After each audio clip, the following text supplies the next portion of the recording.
ललन यादव भैया 50 रुपया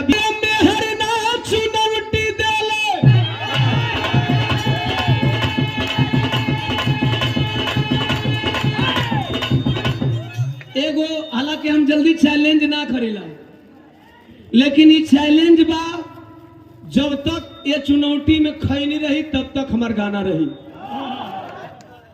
ये गाना का असर बा ऐसे रवा लोगों के प्यार दिली, यही गाने की वजह से डायरेक्टर ने मुझे बतौर हीरो लिया। कैसे? अरे मेहरना चुनौती देले, अरे मेहरना चुनौती देले, धैले बाबे चैनी बनावे तनी कई सुना।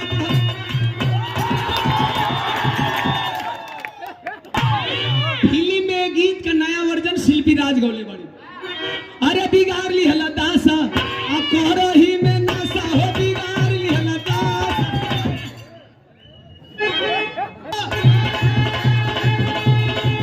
अरे हीरो जैसा लागत हला हो गइला बतासा, बिगाड़ ली हला दासा कोरही में नासा। ये हमार पावर ब्रेक हो, कम समय में ज्यादा था। यही आधार पर वो हमार प्रशंसक लड़का गौले। अरे सब कमे के टेक हो, खाली दीवानवा में पावर ब्रेक हो। एक मेरा प्रशंसक भाई गया है, ये हमार ब्रेक कोई जाने के रोक दहलस। ये हम जब मन करला तब मारीला, आज इनके एक बारी मार दे वही दिन छुई दिन कह देला। एक लाइन और हम कहली, आदत धराई दिहले साथे के संगतिया, आका कही रानी जब छूटे नया धतिया। अरे दारूगा जबीना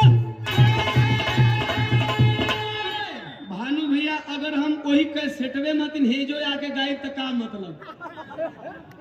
यही बार इतना लोग घर छोड़ के आए हो ना, सुनल के मतिन गायब तो का मतलब? मंच का कुछ अलग कैटेगरी हो के चाहिए ना। अरे तानवा कारणवा पागल उल्फत में धोखा मिलल मारल, लोग में हानावा यारे मारल, लोग में हानावा तो तानवा कारणवा पागल, तानवा कारणवा पागल।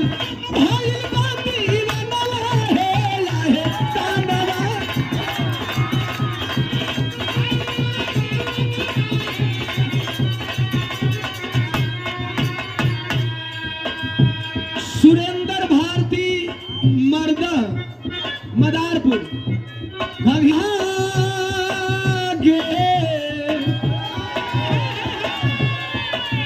ना केहू के हो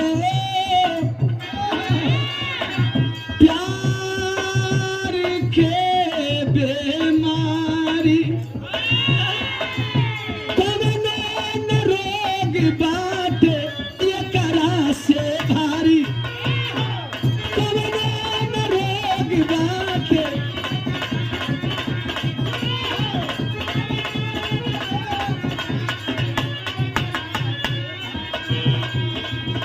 जिए ना मारे देला छीने लाजयानावा, अरे छीने लाजयानावा तो तानवा कारणवा पागल, तानवा कारणवा पागल।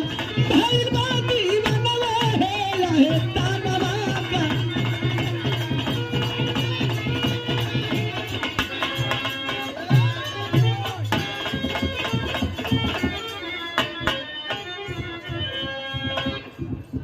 सदा वृक्ष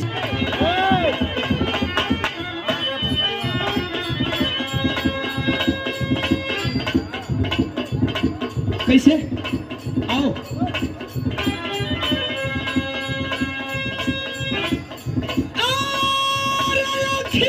से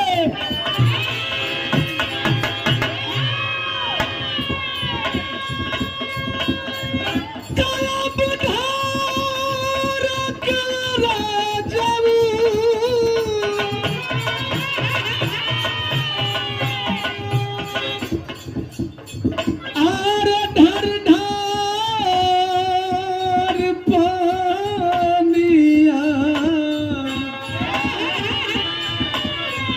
माटी में मिलल हो जाता, माटी